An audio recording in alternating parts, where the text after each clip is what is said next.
Welcome everybody to the 2020 ASA Tour. We are out here at the Laurel County Fairgrounds in London, Kentucky for the second leg of our 2020 tour this year. Our pro classes have shot their 2 qualifying rounds. We are going to go into the Pressure Point Pro Shootdown here in a minute. Welcome to the Competition Archery Media broadcast. I'm PJ Riley, sitting alongside, of course, Darren Christianberry. Darren, we got crazy weather coming now, but tell us about the weekend that got us to this point. The weekend's been perfect so far. We actually got to shoot in the bottom. The pro classes, I don't think, have shot in the bottom, which is a more normal woods instead of the power line in 7 years. So it was kind of refreshing to get down there. We shot tough ranges that you really had to work hard, and there's some phenomenal scores. I mean, I shot the same ranges all these pro classes shot, and it was a true test. Seeing how some of these men and women tore it up is pretty impressive. All right, Darren, definitely there was some impressive shooting this weekend. But folks, this is an unusual time that this tournament even came off because of the coronavirus pandemic. And so we sat down and talked to ASA President Mike Tyrell about what it took to get this tournament off the ground.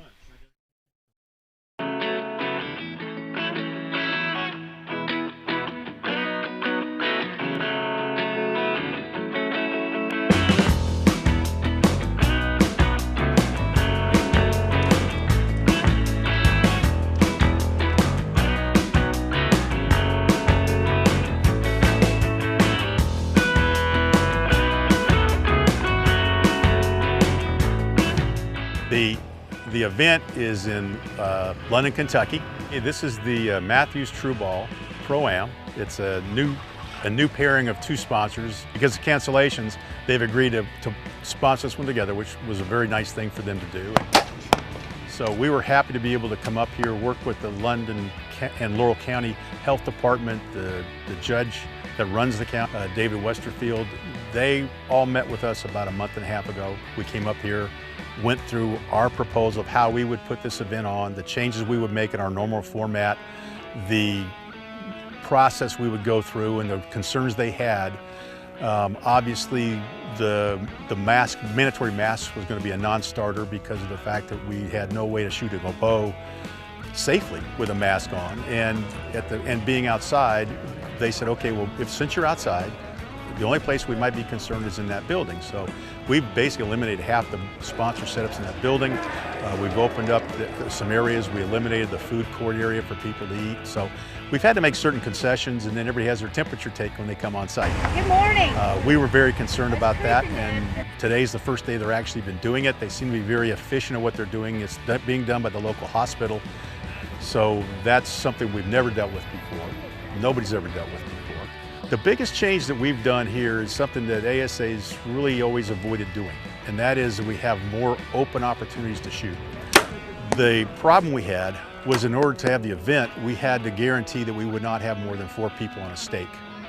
Well, the first step we had to do to avoid that was eliminate the team shoots, because the team shoots traditionally with the pros have always carried 5 to 6 people on a stake.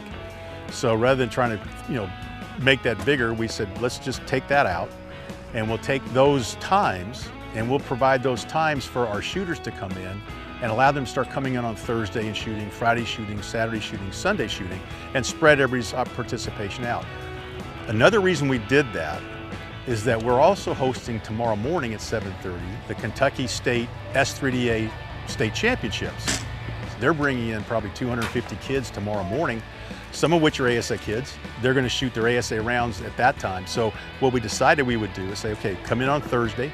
You can shoot your rounds on Thursday, Friday. The parents can shoot their rounds on Thursday, Friday. And that whole group of kids is not going to have to sit here and have hotel room nights for 4 nights with everybody in financial situations they've been going through with the COVID, so everything.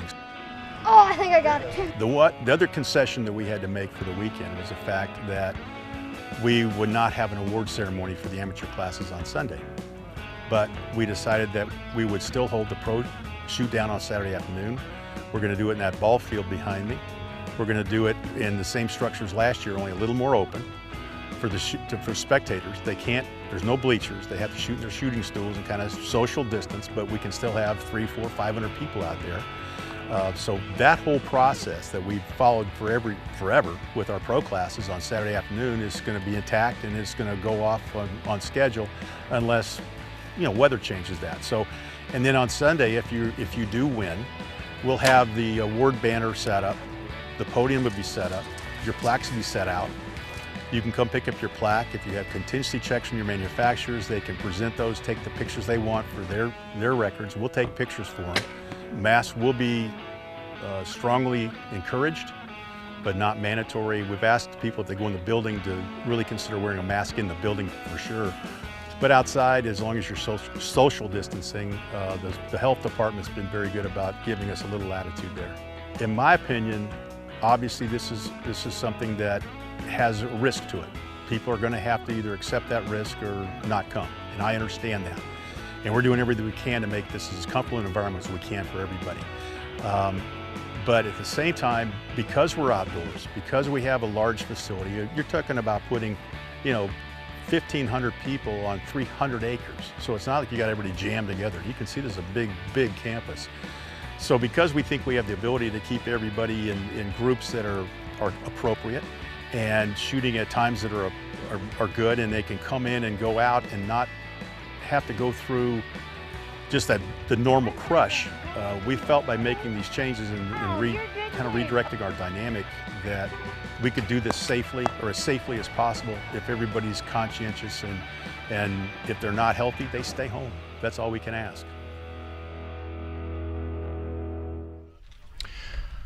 All right, Darren, we're looking here at our women's pro standings. They're going to be the first up. Our leader, Kayla Johnston, crushed it with a 418. Unbelievable. That's a massive score. Emily McCarthy with a 404, Sharon Wallace 392, Cara Kelly in fourth at a 391, and Pam Hockman 387.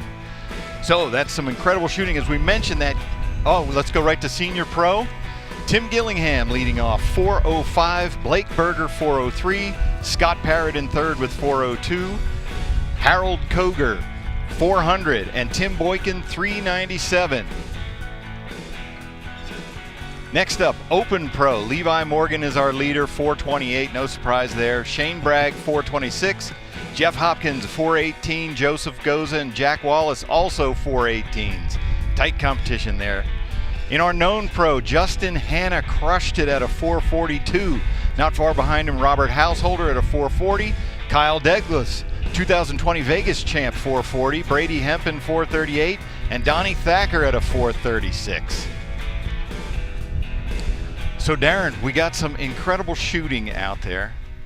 We do, and what's impressive about Gillingham, obviously Tim shoots in senior pro division. I'm shooting there now too. He was at a 405, so obviously he shot a 5, but Tim also had a mishap and a blank, multiple 8s, and is still leading the tournament. He's so determined and aggressive when things don't go his way that he's scary dangerous. So it'll be interesting to see how that all shakes out. He had a crazy number of 12s on this course, believe it or not, but he shot so many 8s. He did. We're shooting with him today, or I was watching him shoot today, and it was typical Tim Gillingham. Yeah, mentally for him to stay in the game and to be leading after 40 targets is very impressive, that he controlled his emotions, because he had the roller coaster ride this weekend. He for sure did. So right now, Darren, what we're looking at are our pros, those who have to judge distance. They're out here now. What do you see looking out at the field, these targets? The Wolverine target, which is a new target for 2020, and the Aoudad are both very tricky targets. The Aoudad, to me, is always farther than what it looks, and the Wolverine is a small target, and we shot it. Yesterday wasn't too bad, but today I shot it for 49 yards out on the range, and that thing at 49 at 7:30 in the morning, it's a pretty intimidating target. So totally different setting what we're seeing right now, wide open cut grass in the sunlight. We shot in a heavy canopy this weekend, lots of shadows. Going to be a pretty good crosswind from left to right, so wind will be a factor. It has not been a factor up to this point, but they will have to deal with some wind out there. Yeah, so it looks like what we're looking at, we have the Wolverine, the Lynx, the Aoudad, the Javelina, and the large deer. That is our field of 5 targets. And Darren, let's run down. How does this shoot-off work? We're going to have the women's up first. What's the process? They're going to be stake 1 through 5 in order of how they finish their qualifying round. The highest score, which will be Kayla Johnston, she'll be on stake 1. They'll progress down 2, 3, 4, 5. They're going to shoot 1 arrow at each target. They'll score them individually. They'll rotate. Any person, any shooter that's within 10 points of the leader after 5 arrows will get a shoot a 6th and final arrow to try to have another chance to win the tournament.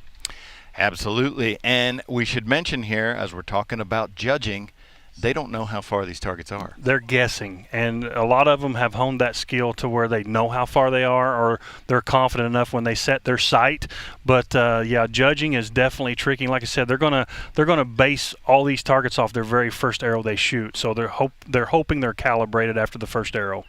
All right, well, we are going to take a break here, Darren, and we will be right back to the Mathews TRU Ball Pro-Am here in London, Kentucky for the Women's Pro Division.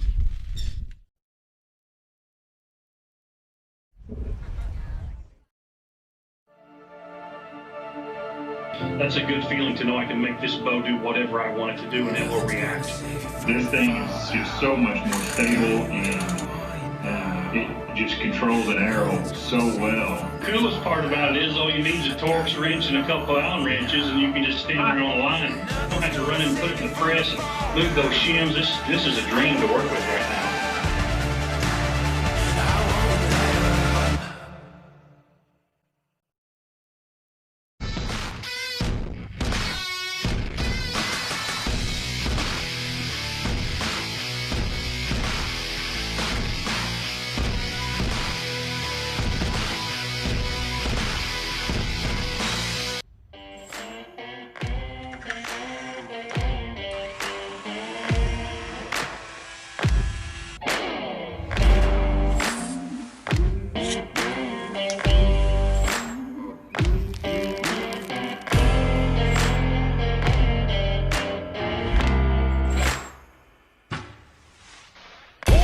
One chance, one moment, one shot.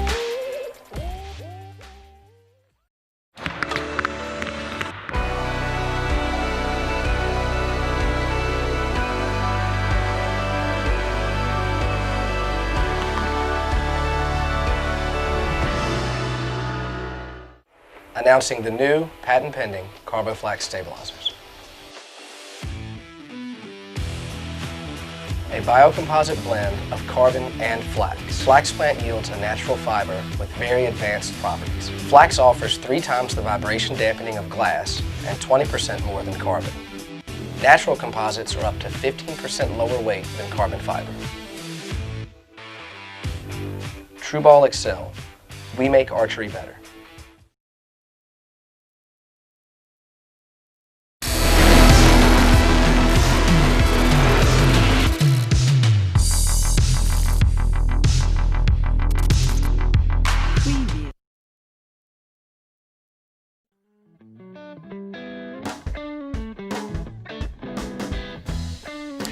Welcome back, everybody. We're going to do shooter introductions here for the Women's Pro Division. Take it away, Josh. Welcome. We are in London, Kentucky for the Mathews TRU Ball Excel Pro-Am. Your 5th place qualifier, shooting a 387 with 6 bonus rings from Chambersburg, Pennsylvania. Shooting for Hoyt, Pam Hockman.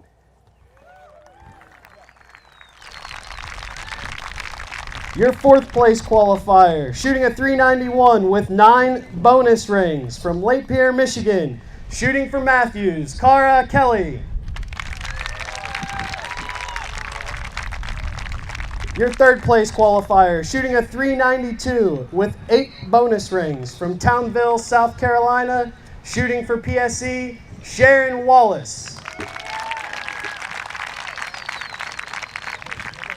Your 2nd place qualifier, shooting a 404 with 8 bonus rings from Wisconsin. Shooting for Mathews, Emily McCarthy.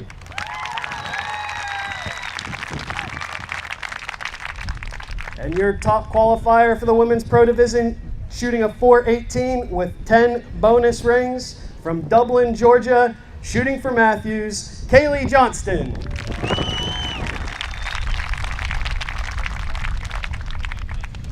Josh. Okay. Rules are very simple.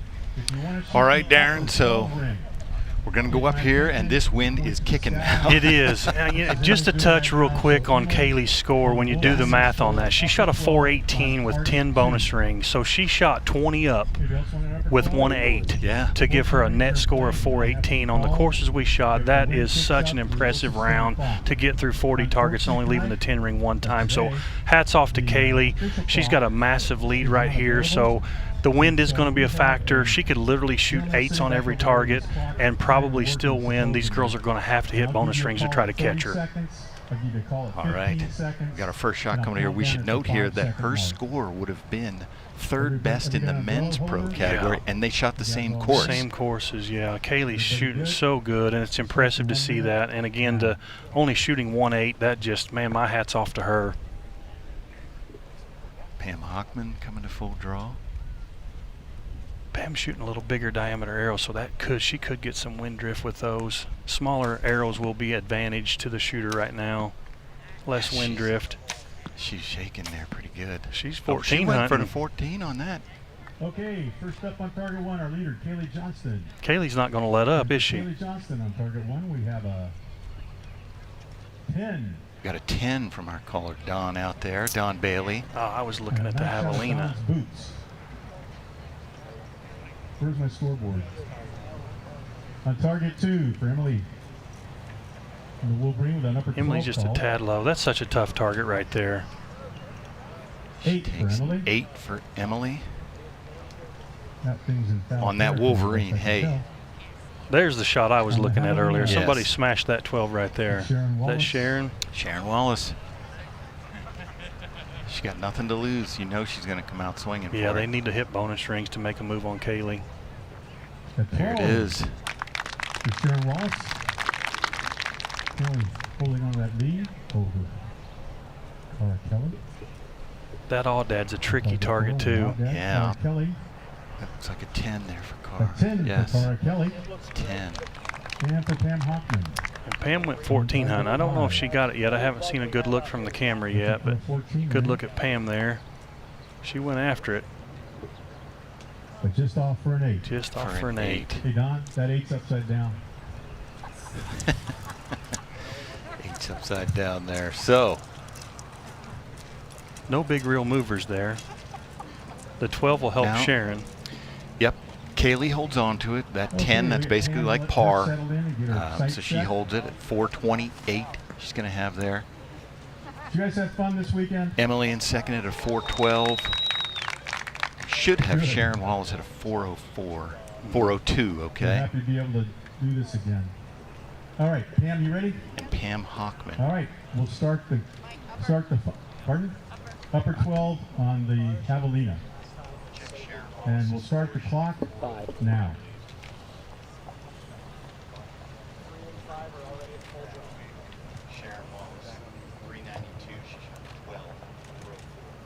There's a good look at Carr right there holding so steady.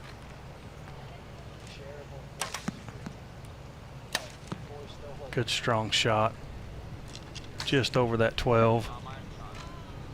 See Kaylee there using her binoculars. She didn't like that shot. Yeah, she did. Oh, Sharon didn't like that shot either. 30 seconds. Kaylee didn't seem too happy with the result on whatever she shot there. Okay, first up, Pam Hockman.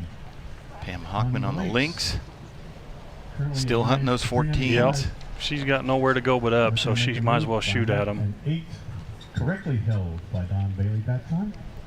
She's got an 8. That's a good shot on that Wolverine. Kayla Johnston.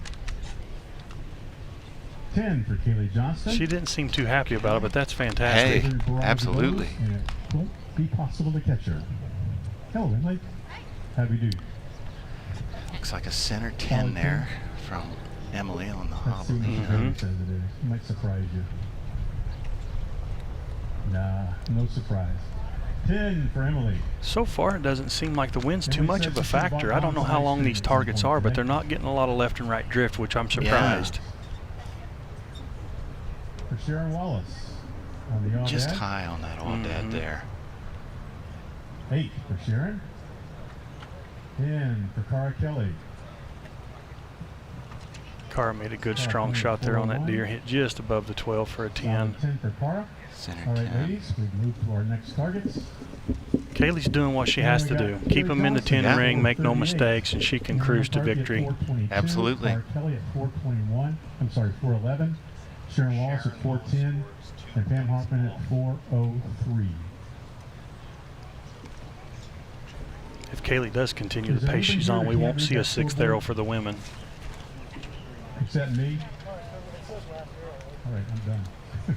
Good look at Sharon there with her PSE. Number 12 on Yeah, the she switched this Crawdad. year. She and husband Jack. Mm-hmm. Carr, whenever you're ready. Jack was All shooting right, ladies, we'll PSE. start your 1 minute now. He's still shooting PSE. Yeah, he's still shooting. Yeah. They wanted to be a team on that. Power couple. Sharon will be competitive and win with any bow in her hand. Oh, yeah. Good look at there. She's holding so steady too. She's very comfortable out there. Been out there many times. Good strong shot. I believe she smoked She that might one. have got that lower 12. Yeah, that's got to be in there. I believe she smoked it. Good shot. Okay. So we did correct her Okay, first score. up, She's at a a 412. solid 10 for Carr Kelly. Carr Kelly starts off with a 10. Except for Pam Hoffman on the Wolverine. Another good 10 on that Wolverine. Our leader, Kayla Johnston. That Wolverine is such a tricky target. It is. It's not very It's big. small, yeah. Out here in the sun, it's a lot easier to see, but in the woods, it's a tough little it's a tough little booger. That is a rough one. Looks like that caught the I 10 think line that there. caught 10, yeah. Let's see what Don Nope, says. Oh, just that was an wide. 8. Nobody thinks that's going to matter. Emily Not McCarthy the Audad. on That the looks like a Audad. center 10. Mm-hmm. 10 for Emily. And for Sharon Wallace on the large deer. She got the bonus ring. Oh, yeah. Good shot there. Still no big real movers. Kaylee's doing what she needs to do. No Whoa. mistakes. Very nicely done, ladies. If she can make it through these next 2 with 10, she'll be the champion. Yeah, so let's talk about that. We shoot 5 arrows, and if anyone is within 10, there's a 6th. And right now, She's got a 14-point lead over second place. so this could be it right here. If Emily hits 2 12s and Kaylee hits 2 10s, we could go to a 6th arrow, but she's gonna have to hit both rings here if Kaylee doesn't hit a ring, which I think she's probably just aiming safe. Anybody? I wouldn't want to extend it. I'd want to have it done in 5 if it was me. All right. So we're looking at 1 Emily minute there, and we can now. just see in the corner that the guy's holding an umbrella. Mm-hmm. Tell us about that. Well, they're holding it for wind. They're putting it right up against her bow so that wind doesn't come across and catch her riser, catch her stabilizer. So they're using it as a wind block so she can aim to the best of her ability with the minute she's got. Some of them are choosing shade, but Emily's choosing wind. She's going to let down and regroup. Emily's found a new confidence. She shot good at the IBO a couple of weeks ago. She shot a strong round this weekend. She seems happy. She seems confident, and she's doing well. Good look at Kaylee there doing her thing. 30 seconds. Kaylee said she just had good numbers all weekend. I don't know if she called upper there, but she caught the upper. Good strong shot by Emily too. Just left of the 12, I believe. Kaylee looks pretty giddy. I think she might have called She that might upper. have called that.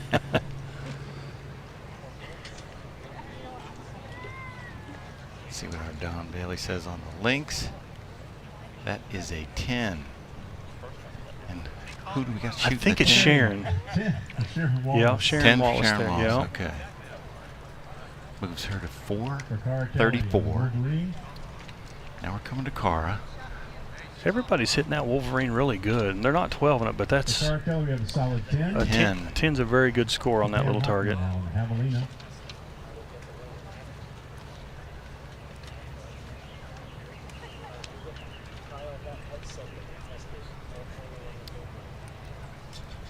This should be Pam. Pam 14 hunting still, it looks like.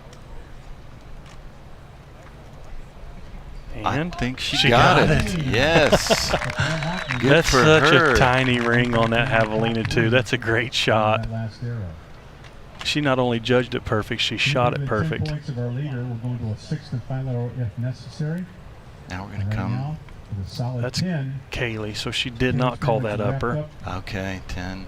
The lead. 2017 ASA Shooter of the Year is So Kayla this Johnston. This may be an opening for somebody. But then we can throw a 14 on her. We're talking about the upper 12. For those of you that may not know, the lower 12's in play all the time. But if you want to shoot at that upper, you have to call it. And then that takes the lower 12 out of play. The upper 12 would be the only one in play at that time. 10 for Emily.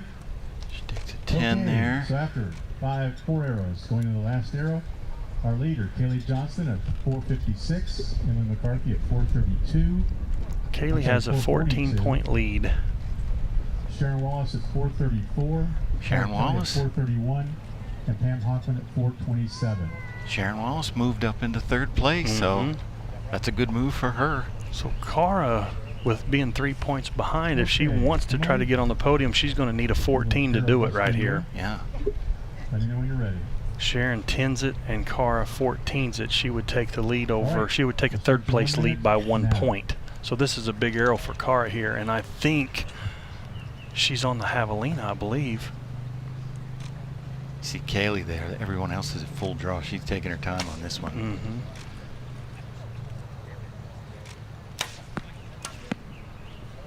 Kaylee, that looks like a 10. Yep, she's going to be the champion. Emily looks like she's going to take second, and then Sharon third. went for it. Oh, that's hard to see. Yeah, I can't tell where that hit. But that's a big arrow. Cara did look like she went for the 14, so we'll see what happened. And Sharon Wallace is acting like she got that 12. There we are. An 8. McCarthy moves her to 450. So Emily will secure second with that 450. Yep. Next up, Sharon Wallace. Currently at 434. I can't see the line on that TV there. Let's see what Don says. I think it's a 12. She It is got a it. 12. So that locks up third for yeah, her. Even if Cara shoots a 14, she can't catch Sharon with that 12 right there. That's pretty good offense. Good finish for her because she had an up and down round. There's Sharon a good Wallace look did. at that 14 right there. She's so close. They're giving a good look. Unfortunately, I don't think it's going to matter, but what an effort. Yep. Don has his mind made up. Oh, no, we're getting a second look. Ken's going to take another look at it there. The arrow just has to touch the outer ring of that circle right there to catch, and she 14, got it. She got it. Such a clutch arrow by Sharon to hit that 12 on that Wolverine. That will move. Yep. Oh, a 1 point Yep. lead. Yes. So Such a Sharon huge really arrow. needed that. An 8 for Pam. Moves to the 435. Pam came out swinging. Good for her. Yeah. 5th place, so she had nowhere to go but up. Very nice weekend. We see her occasionally in the shoot-downs. She's a very talented archer, no question. Kaylee ended up with an 8, but she had a big enough lead. She'll be the champ. Good for Kaylee. By 1 point over Carr Kelly, who needed a 16 in the last fight. And Pam Hockman. Let's give them all a big round of applause for So there's your podium. Kayla Johnston with a 464. Emily McCarthy takes second with a 450, and Sharon Wallace moves into 446.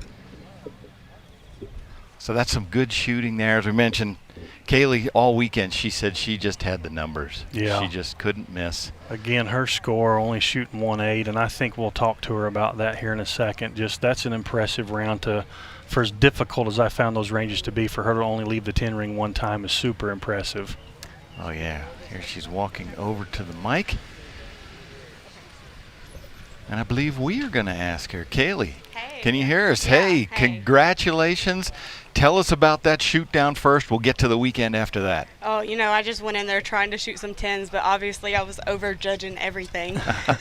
But, you know, it's just, I was just trying to, you know, not finish horribly, so. Well, not finish horribly, but you had an incredible weekend on the courses there. 18 up. Tell us how that went for you. Tell us about the weekend. The weekend went so smooth. I just, you know, I never once I shot 1.8 all weekend long, and it just, everything just went so smooth. My yardage, my shot was strong. I was confident in it, and it just turned out to be a really good weekend. Kayla Johnston. Good All for right. you, Kaylee. Kaylee, congratulations. 2020 Mathews True Ball champ here at the ASA. Thank you.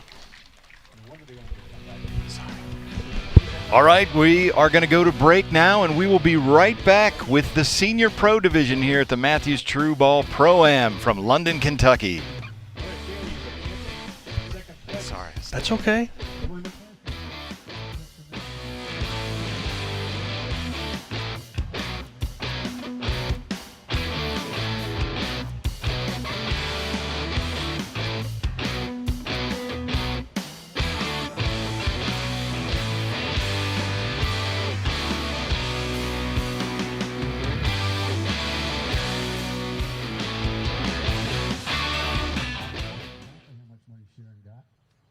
If you're punching the clock between punching tags, chances are you know a thing or two about hard work.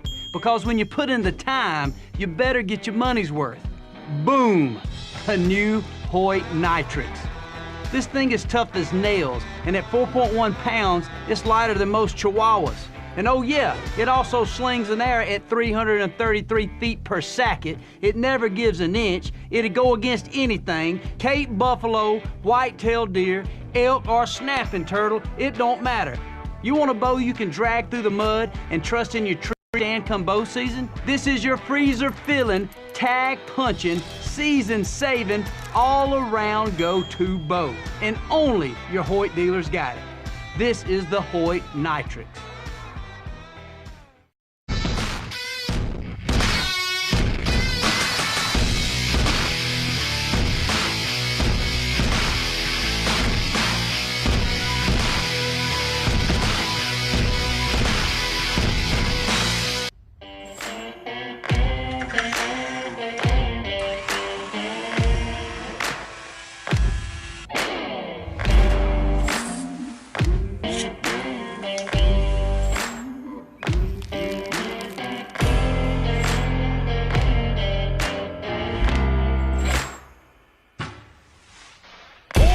One chance, one moment, one shot.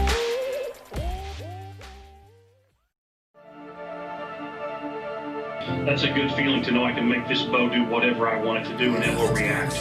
This thing is just so much more stable, and it just controls an arrow so well. Coolest part about it is all you need is a Torx wrench and a couple of Allen wrenches, and you can just stand there on the line. You don't have to run in and put it in the press and move those shims. This is a dream to work with right now.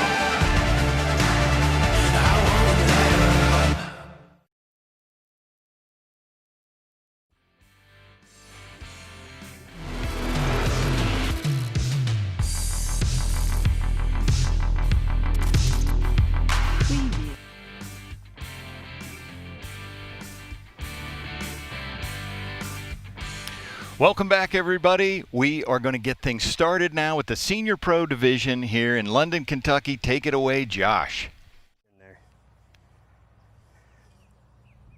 Right. We are now going into our Senior Pro Division. All right, we are going into the Senior Pro Division. Your 5th place qualifier shooting a 397 with 11 bonus rings. From Savannah, Georgia, shooting for Mathews, Tim Boykin. Your 4th place qualifier, shooting 400 with 7 bonus rings. From Shinston, West Virginia, shooting for Martin, Harold Kogar, AKA Digger. And your 3rd place qualifier, shooting a 402 with 6 bonus rings. From Franklin, Georgia, shooting for PSE, Scott Herrick.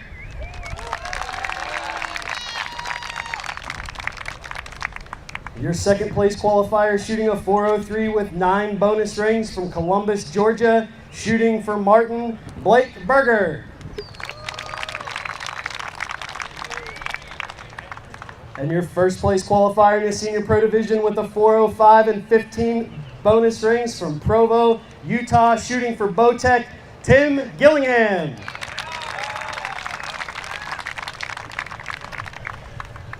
All right, Darren, so the field is set there. We've got some great archers, and I got to say, I spent some time on the senior range. You guys have a lot of fun. Oh, yeah, it's a good time out there. I mean, you know, now I just turned 50, so I'm shooting in the senior pro division, but Tim, you know, a laundry list of guys, Art Brown, Michael Braden, just guys that shot, and I shot with them in open pro for multiple years. Now they're all 50 years and older, rite of passage into the senior pro division, and, you know, everybody's getting older. We don't see as good, we don't aim as good, but we still have a good time out there. I heard lots of ribbing out there about seeing, you know, losing balance. The struggle's real. It's real. You can see there. So Tim, with 15 bonus rings, has a 405. So you know the roller coaster was there. Tim checked all the boxes on the scorecard this weekend, from 12 to 8 to 10 to 5 and to 0, and he's still leading this tournament. So kudos to Tim for keeping his head together, because he wears his emotions on his sleeve, but he held it together, and he's still got a chance to win this tournament. Yes, he does. Got the first shot coming up here. There's a good look at Scott Parrott. Mm-hmm. He's shooting that 3-finger release as a 2-finger. Yeah. 30 seconds. Looked like a 10 there. Yeah. 30 seconds. Clock's winding down. Good look at Boykin, holding nice and steady. Looks like a 10. Mm-hmm. This should be right side. A lot more Kaylee obviously had a great big lead there in the women's. This is a much tighter 405, 404, 402 to a 400, 397. Yeah. Very tight race. Well, it was crazy all morning. The lead kept changing. People kept swapping places. Yeah, there goes some of the props blowing in that wind. So that, if you saw that on camera, you can tell how hard that wind actually is blowing.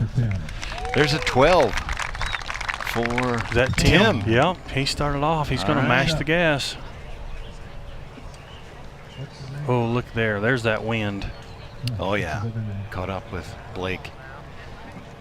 Barger. Yeah, if we get a look at Blake's shirt, Barger is his name, but his jersey says Barger. He borrowed Benny Barger's. He didn't have a jersey for Martin, so he's got one now. He unfortunately took a 5 on that Wolverine. See, when Scott Parrott, I believe we saw his arrow hit the 10 on the Javelina. Yep, there it is. Is this your very first pro shoot down, Scott? Get at it. Harold Yes, Kogar. Scott said he's a 55-year-old rookie. Is that what it is? Digger gets a 10. There's a 10 for Digger. And I believe the same, yep, the same for Tim there. So Gillingham extended his lead by 2 points. Actually quite a bit, since Blake shot a 5.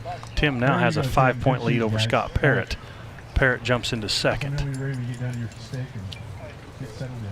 So Tim had the quote of the weekend for me here as he was experiencing his ups and downs, and I wrote it down here. He said, "Good yardage breeds good yardage. Bad yardage breeds fear." That's a pretty good explanation. And I don't know if he was confident or fearful this weekend. He was all over the place. He experienced all those emotions, I can promise you that. His first arrow of the day today was a 5. So he battled so hard back yesterday after the 0, and then started today off with a 5. So he's battled all weekend. He's worked hard to be where he's at right now. He has, for sure. And we joke with Tim, but just one of the nicest people you'll ever meet, and will help anybody with anything. Tim takes a lot of rations from a lot of people because he's so willing to try anything. You'll see him with these blinders with, you know, 20-inch V-bars off the back of his bow to elbow releases that he's made. I mean, he's tried it all, and he's willing to put it all on the line. So he's very knowledgeable. He's a great guy and a great shooter, obviously. We should mention here, you can see he's got half a thumb there on that bow. That's a very recent accident. Yeah, good look at Blake right there. He needs a bonus ring here to help him come back from that 5. Oh, did he call up? I'm not sure. It's a good one. Blake's been around since the beginning. He said he shot the ASA since it started. Wow. So he back in the Wayne Pearson days? Yep. All right, gentlemen, first up for Tim Boykin on the Let's see what we got here. What we got for Timmy? A 5. Tim takes a 5. There we go. Next up for our leader, Tim Gillingham.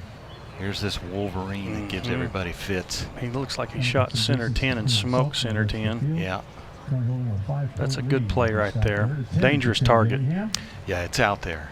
Again, we don't know the distances, but it's one of the farther ones. Yeah, and what I mean by dangerous is the distance from the 12 ring or the top of the 10 and bottom of the 10 to where the 8 ring lies is like an inch on each side. You can see right there where the 8 ring surrounds the 10. Not much room for error there when you're really being aggressive at 12s.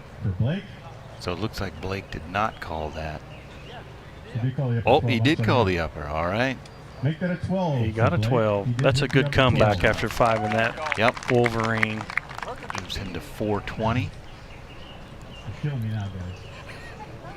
Audad down here. Is that Parrott? That looks like an And upper next if up he for called Scott it. Parrott, currently second He's place, asking, did yeah. not call the upper 12. 10. Oh, for he Scott did not Parrott. call it. Okay. And for Harold Kogar. 422, so Blake comes within 2 points there. I want to get your picture and see the score right here. So 10 for Scott will Harold be Kogar. And now, 22. So for Tim Untitled still has a Chapter. 5-point lead over Scott Parrott in second. And I think Tim has got past probably the hardest target. Well, he'll have to get past the Audad as well, but he's on the Javelina now. Got a two-way tie there for third place between Blake and Harold Digger. They're both at 420. The wind seems to have laid down a little bit right now. It's just probably scorching hot out there in that sun. We get these gusts. We got a pretty good rain shower a little while ago. I was wondering how this was going to be. It's tough with all these cameras and wires in the wet weather, but it looks like we're going to get it in fine fashion. That's what I like to see. Scott there going to the magnifiers. See a lot of those on the senior pro range. Yeah. All right, upper 12 on the Javelina. Everybody's ready? Never mind, lower 12's on everybody. Cancel that order. All right, gentlemen, we'll start your 1 minute now. Good look at Scott there. Yeah, so talk about his release. Oh, we switched off him. I believe he's shooting a HBC or something from True Ball. There's Digger. That's Harold Kogar. He's shooting a thumb trigger of some sort, I'd say. 4-finger. See the difference as Scott was earlier. He just had 2. Yeah. Oh, he won't like that. 5. No. More fingers is more leverage. Less fingers, I think, helps with alignment. 2-finger releases, you usually tend to shoot a really nice line, but you don't get a lot of leverage on a 2-finger. It's all personal preference. Good look at Tim there with a 3-finger release. He's shooting a hinge. He just let off with his thumb. Now he'll rotate through it. Boom. Good 10. Solid 10. Anything there, yeah. double digits on that little guy is good. Okay, first up for Harold Kogar on the links. Harold Kogar on the links. Yeah, he got that 5, unfortunately. Pushed it just right. My guess is he was shooting at the 12 because he was perfect height, but he got about 4 inches right on that. Shootdown, see that guy's going for those 14s, which are very elusive, especially in a wind like this. Little right there. This is for Tim Boykin. This is going to be a 10. Yep. Now we come to our leader. Tim Gillingham. Tim on the Javelina. That looks like a center. I can't see the line. I but think he's just above it. Yeah. I think they're going to have a lot better look than we are. It's a solid 10 for Yep. Tim. 10, yeah.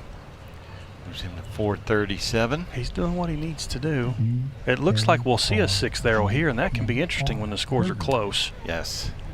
Blake here was just high there. That's going to be an 8 for Blake. There's got to be a little bit of nerves for these guys. I don't know if Blake's, I don't know how many shoot downs he's been in, and I think this is Scott's first shoot down as well, but he's keeping him in the 10 ring. Yeah. Going to his 4th target. So there should be a little shuffling there below Tim.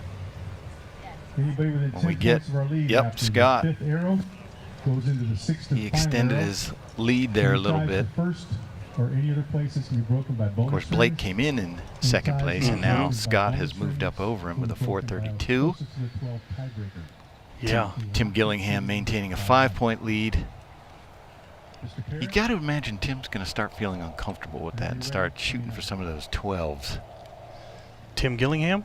Tim Gillingham. Yeah. Well, he's got a 5-point lead. That's if someone hits a 14, his shorts will tighten up, I'm sure. But I don't know if Scott will go for a 14 or not.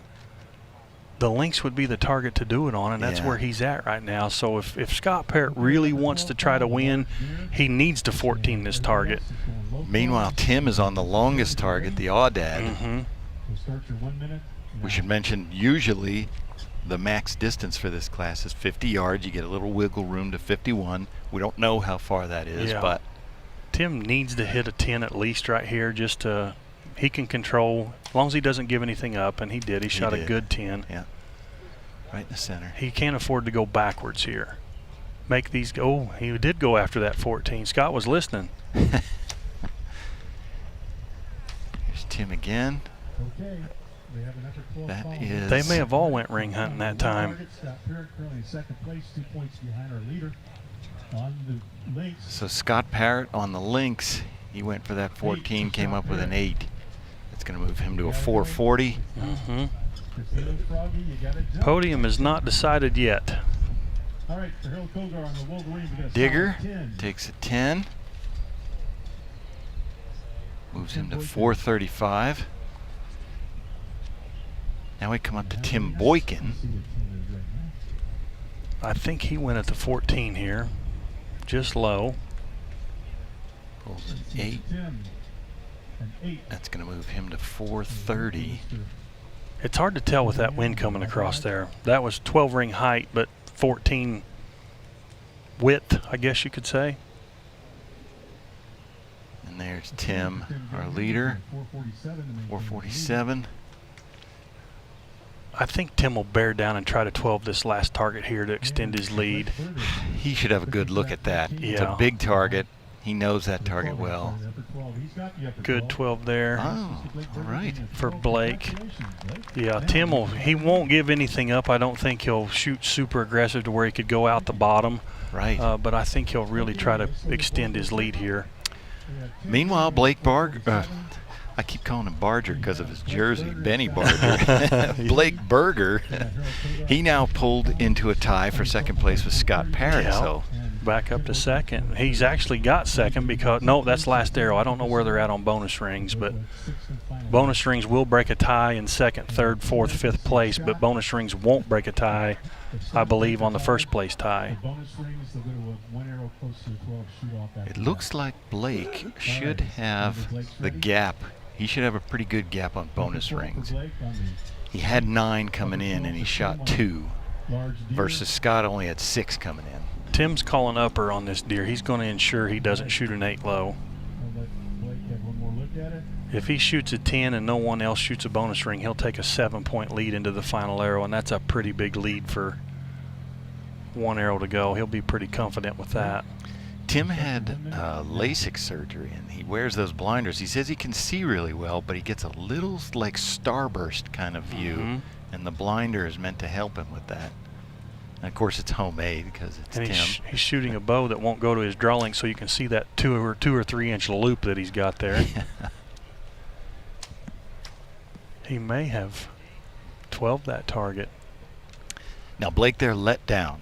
Okay, so why is he doing that? Something wasn't right. Either the sun's in his eyes, his grip wasn't right, his anchor wasn't right, he wasn't comfortable. He just aborted that shot and said, let's start over, I've got time. This is repetition. It's a lot of feel. When things don't feel right, you need to let down and start over. That's a good lesson. I could learn. I could stand to learn from that. As long as you've got time and can get under the clock, it doesn't hurt to let down and start over. All right, Blake shoots a 10. Moves him to 450. See if Scott got a 10 then on that Wolverine. He's got his 10. So you gentlemen who drove up here together. All right, Blake leading on bonus rings. But score, they are all tied up. That looks to be. Digger, what do you got on Javelina? I can't see where the shaft ends there. They're changing it. Yeah, that must 8 be or an 12. 12 it 12, is. okay. Moves him to a 447. Good for Digger. Somebody went after that 14 on the Aoudad. That was Tim. He pulls an 8. 438. And now, last man up, our leader. He called upper. He smashed it. Absolutely smashed it. You called it. 459. 459. Blake Barger and Scott Parrott at 450. So there will be a sixth arrow. 447 and Tim Boykin at 438. And the final arrow will be Scott Parrott first. He's got a 9-point lead. So there'll be 3 guys going to the final arrow. The podium will shoot the final arrow, and Tim's got a 9-point lead. That's pretty safe, barring some catastrophe. Yeah, for the most part, this sixth arrow is going to be for second and third. See how that finishes out. Tim's interesting to listen, talk to. I'm sure people are calling for him to shoot the 14. I don't think he will. It's very interesting to listen to Tim talk and vent about, obviously, you know, senior pro is a judging class. It's an unknown distance. So he calls it a judging contest a lot of time. Yeah. He's one of the best in the world at it. You know, he's in position to win again. 2 weeks ago, he won the IBO in Pipestem, West Virginia, judging. So he's very adamant that archery should be known distance and not a guessing game, but man, he's good at it. I'd like to have a video from this morning when he was down in the dumps and play it back to him right now and say, is this the same guy? Yeah. He's feeling pretty good right now, or he should be. So let's talk about sixth arrow. How does this work? I don't know which target they're gonna.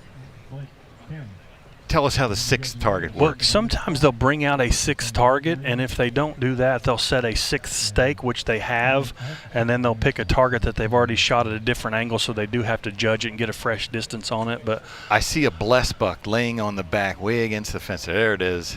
Okay, they're going to set. They're going to set that target up probably and let them judge it. Give them a minute or so to judge it. Each person will get one more arrow, and see where the chips fall. Big breeze coming through right here now. Maybe they're not. Maybe they're. You know what I think they're doing? I think they're making them shoot that Wolverine. Okay. Yeah, we do have confirmation there, and that's. Yeah. They're glad they weren't at full draw in that gust. It about blew our TV around here. Tim's probably not the happiest. Because it looks to be a pretty good distance. He just needs to hit it. Those guys have to shoot a 14, and Tim has to hit it to force a tie. So anything in any scoring ring, an 8, 10, and Tim will be your champion.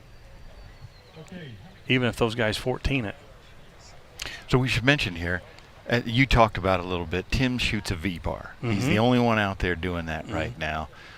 Tell us about that. That's his rear stabilizers. He's got 2 of them, and they're long. Yeah, most people shoot like 1 bar to offset the weight of the sight, or change the way the bow pressure, how it'll aim. You don't want to put a lot of muscle in it while it's aiming. Tim's shooting 2, which gives a good balance on both sides. Obviously helps his sight picture. Tim also, he shoots on command, I guess you would call it. When his pin gets there and his sight picture's where he wants it, he fires that release. So anything he's getting to balance that bow and make it steady for just that moment, obviously it works well for him. We'll hopefully get a good look at Tim at full draw in a minute, too. I want you guys to look at the length of that loop that he's put on that bow to make it fit him. Good look at Scott. I don't know what he'll do with him and Blake being tied. This is a big difference from second and third right here. There's Scott with that 2-finger hinge. It's a 3-finger hinge, but he shoots at 2 fingers. He went after it. Pretty good shot.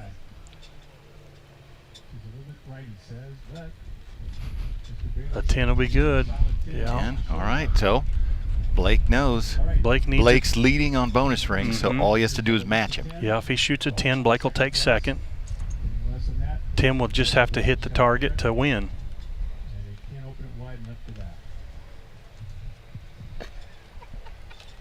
Blake needs a 10.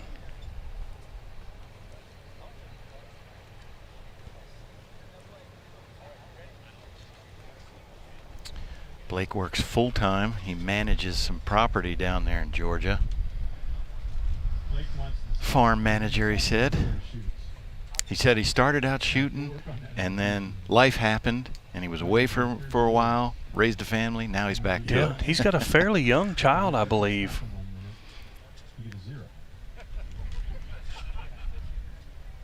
Mike's trying to help him figure out what's best for him right here. You ready? All right, right, you start your 1 minute now. He's got 1 minute to make his shot, decide where he wants to aim. He's got that Martin. He's got Black Eagle arrows there. Good steady pull on that release. Sees motion continuing through. Good strong shot. Oh, no, I think he's off that 12. But he got the 10. He got the 10, so that's all he needed. That'll lock up second place. Yep. Yep. Tim just needs foam. He's behind by 1 point right now. All right. 14, Tim. Come on. They're called for it. I don't know that he'll do it.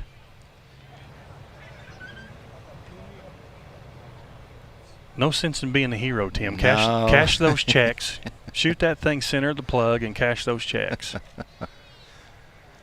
That's my advice. He was goaded into one on this field last year. Was he? The fans were calling for 14. He was running away with it, and he delivered. He can hit them, there's no doubt. The smaller the target is, the more he focuses on it. There's that loop. There's that loop. Look at that. Look how long that is. And that's because the bow doesn't from the factory come to his specific draw length. So for him to get that bow to fit him where he needs it, he had to extend that loop out. Because he has a monster draw length. He does. He's a big fella, big lanky guy. I heard foam. Just right of the 14 or just high of the 12. I'm not sure, but he won. He got it. Good shooting, whatever Tim. It was. Score of 469. 460 for Blake Berger and 11 bonus rings. A 460 for Scott Pear with 6 bonus rings. Fourth place, Harold Kogar. Fifth place, Tim Boyd. So that's a good round out for Blake and Scott, making the podium this weekend. Yeah, first time. I know it's the first time for Scott. I don't know about Blake, but good showing, good finish for the weekend for those guys. Congrats to all of them. We'll get to hear from Tim how things went in the shoot down and how things went for him this weekend. We seem to be we're getting lucky here, Darren. The weather hasn't opened up right now. Oh, there he is. There's Tim. This thing's kind of short. Hey, Tim. Darren Christenberry here. Great shooting. Congratulations. We were talking, PJ and I were talking here. You had the emotional roller coaster this weekend. You checked every box on the scorecard from a 0 to a 5 to multiple 12s. How do you stay focused and keep your emotions in check and come in here and win this tournament? Well, a big mortgage doesn't hurt. That's some motivation. Yeah. You got to roll with it. It just, I don't know. You're right. I mean, but I shot worse today than I did yesterday with a 0. So yeah, it's harder as you get older. You still think you should be able to do what you used to do, but you just simply can't see as well. And I blew my finger off here not too long ago with my thumb, and that's kind of been bothering me a little bit. It's hard to get my anchor point the way I used to have it, and it just feels a little bit foreign. So you just got to try to 12 every target. I mean, that's just really my focus. I'm just trying to get the highest points on every single target. I'm always going to give myself a chance, and it gets me in trouble sometimes. I tend to have pretty high 8 counts because of that. That's something I'm probably going to have to check myself on in the future, because you just don't see the detail on the animals like you used to, so you tend to have to area aim a lot more, and that can get a guy in trouble. So that's good advice. That's good advice. No, man, great shooting. Congratulations on another great weekend, and good job. All right, I appreciate it, Darren. Yeah, man. All right, Darren, we are going to take a break here. When we come back, we're going to have the Men's Open Pro here in London, Kentucky, the Mathews True Ball Pro-Am for the ASA.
Announcing the new, patent-pending Carbo-Flex Stabilizers.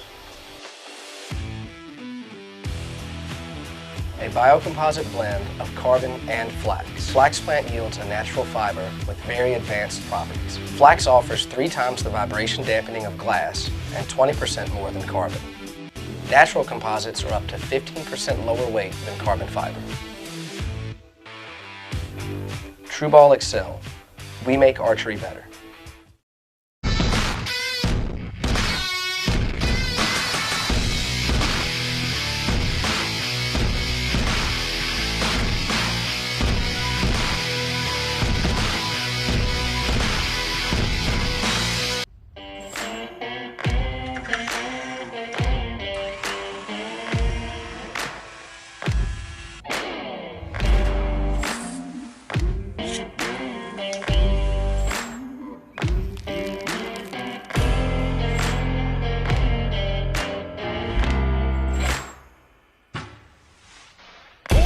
One chance, one moment, one shot.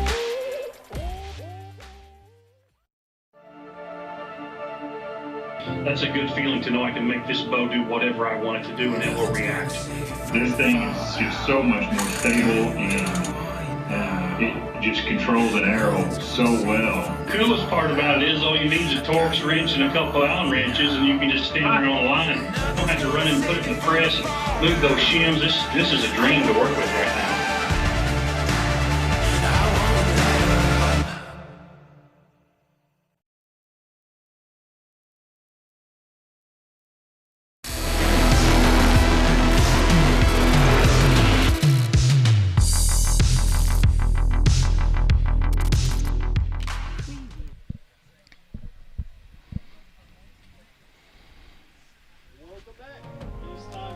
Men's Pro Division. Your 5th place qualifier, shooting a 418 with 10 bonus rings from Townville, South Carolina. Shooting for PSE, Jack Wallace.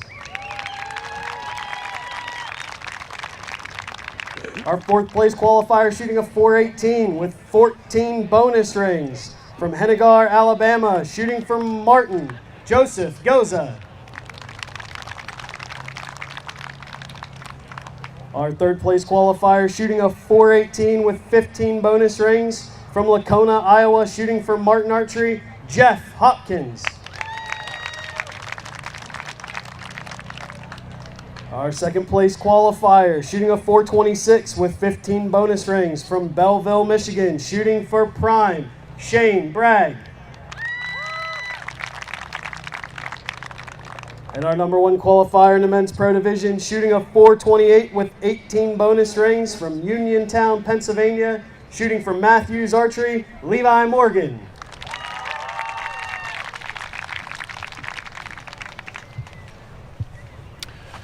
All right, Darren, so here we go. Well, we're looking at the GOAT right there, Levi Morgan, 428. He's got a commanding lead in here. This season, he seems to be feeling it. Man, I tell you, I don't know about Levi. It's hard to tell when he's practicing and when he's not. He's so good and so talented, and I'm complimenting him in every way. But when he gets motivated and he really works hard at it, he's almost untouchable. It's unbelievable that how when you come out here and watch that and just see him hit those 12s time after time. No disrespect to anybody else out there, or McCarthy or any of these great, fantastic shooters. Nothing bad against them at all. But Levi, when he wants to mash the gas and his game is on, he's hard to beat. There was a nice 12 from Joseph Goza if he called upper. I'm Jack sure. always calls upper. He's got the 12. Jack shoots uppers on everything but the turkey. That's his MO right there. And let's talk about this field here. Jack Wallace, Joseph Goza, Jeff Hopkins, Levi Morgan, Shane Bragg. There's some heavy hitters out there. And the scores they shot, again, we were talking about how hard these ranges were. These guys all shot 18 up or better. Super impressive. Levi comes out with a 12. Is that Shane there on that one? That should be Shane. Shane had with an 8. Next up for Mr. Jeff Hopkins. Levi will extend his lead by 4 with that swing. Oh.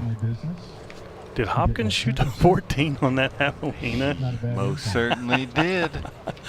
Oh, that makes me laugh. That's awesome. On the javelina. That guy's got some game. How about that? He's not happy with third place. He wants to win. So Levi to shoot 12 Shooter of the Year titles. He broke Jeff Hopkins' record. Yes. At 7 in a row. Mm-hmm. We should say Levi's is consecutive, 12 consecutive Shooter of the Year. 12 for Joseph. Man, look at the rings. This is how good these guys are. 12, 12, 12, 14. Okay, and upper 12 by Jack Wallace is also a 12 for Jack Wallace. Congratulations, guys. Wow. Good round, everybody. Unbelievable. I don't know if you all have noticed or not, but Jack Wallace has lost 40 pounds. Mike Tyrell is talking about Jack Wallace losing weight, and I noticed that on the range today, he just looked like a smaller person. He is. But he's fit. I mean, it's not just weight loss. Yeah, he's fit. He's working out. They work so hard, him and Sharon, they work so hard at this game, and it shows. Jack's in a lot of shoot downs, Sharon's in a lot of shoot downs. Jack's resume's huge, Sharon's resume's huge. They're fantastic at this sport. I expect more bonus rings this round. Anytime I get to a shoot down, I think about Larry for some reason. I don't know why. I wouldn't be surprised if Jack doesn't try to 14 this Lynx. He said he felt good all weekend. Okay, he only left the 10 ring one time. 1 minute now. He's one of the best yardage judgers ever. Jack's been playing this game for a long time, and you know, I don't say his shot fails him, but he knows how far these targets are most of the time. Good look at Jack right there. He went for the upper and he got it. Yep.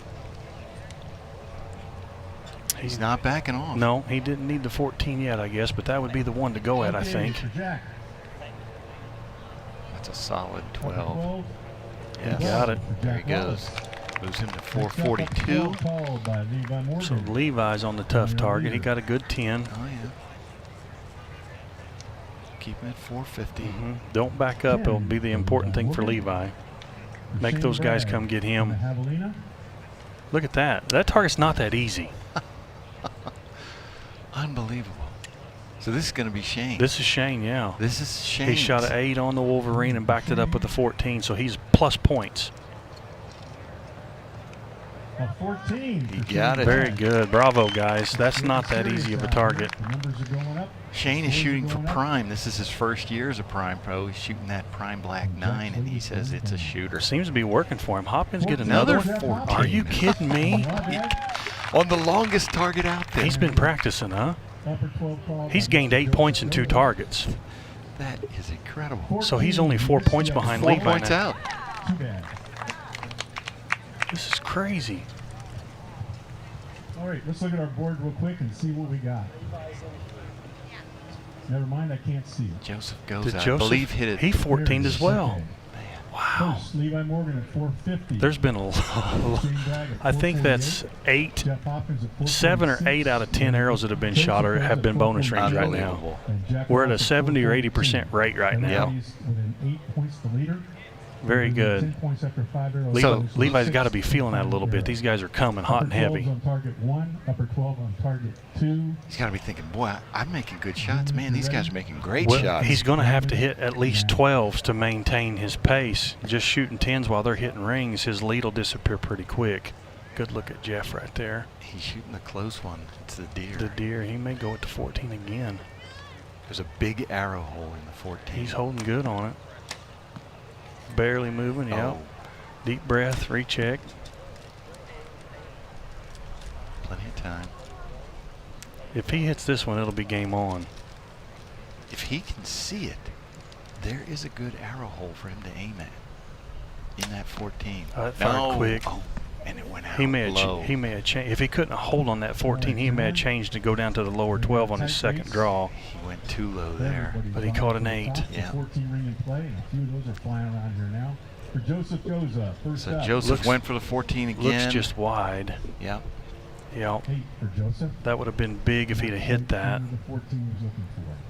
Good shot at that Wolverine right there. Jack stays with a 10. Moves him to 10 452. for Jack Wallace. Levi looks to be just left of the 12 on that javelina.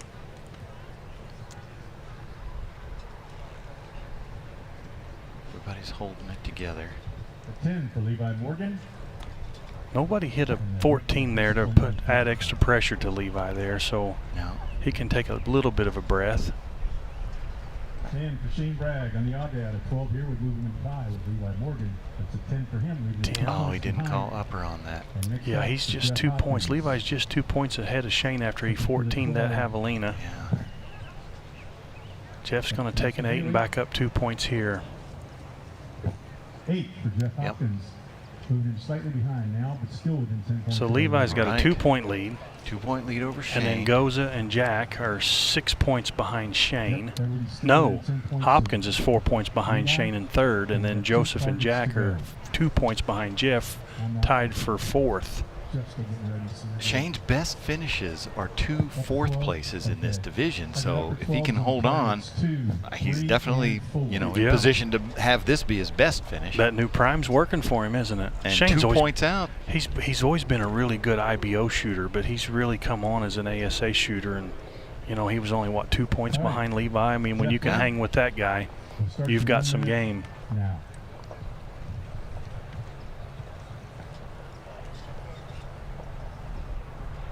Levi hit a lot of stuff this morning, but he was talking about how dark everything was.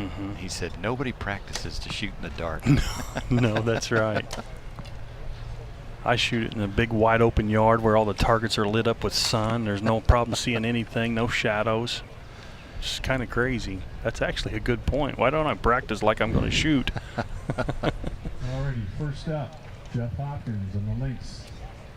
Hopkins went for it He's again. back at it, isn't he? And I believe he's shooting 27 diameters. He's shooting as fat as you can shoot. I think he's going to be just left on that one. It looks like it. Yep. Can't see the edge of that line, but it looks. Yeah, looks let's wide. talk about that. The line is actually the whole width. It's not just the inside. Yeah, it's like 1/8 of an inch wide all the way around. Yeah, and it was just wide. That foam will pull. It's soft, and as those arrows penetrate deeper, it'll pull that foam. So when people say pull, it does pull the foam, but it still has to touch that line. Right. 10 for Joseph Goza. That's Joseph Goza. Joseph Goza is said as 7-time ASA finger shooting champion. Yeah, that class no longer exists, the Finger Pro division, but Joseph was one, if not the best at that. Rodney Huffman, there's some names that come back to mind, the old Finger Pros.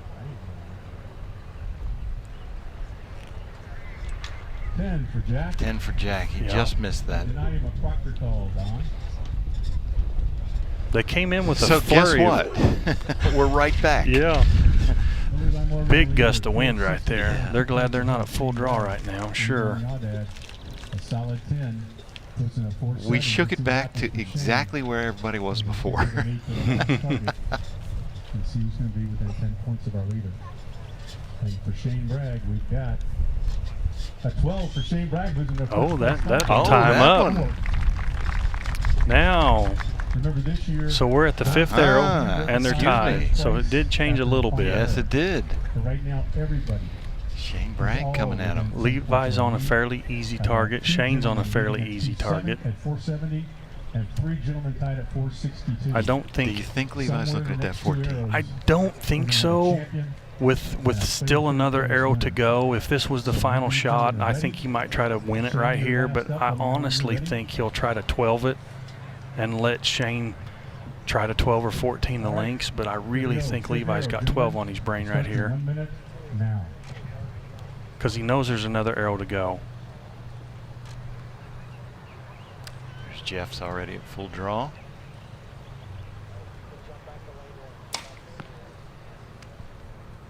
All right, here comes Levi. Jack shot high. He got Levi a 10. now just over 12. Shane may have waited to see what Levi did. Or no, he's already shot.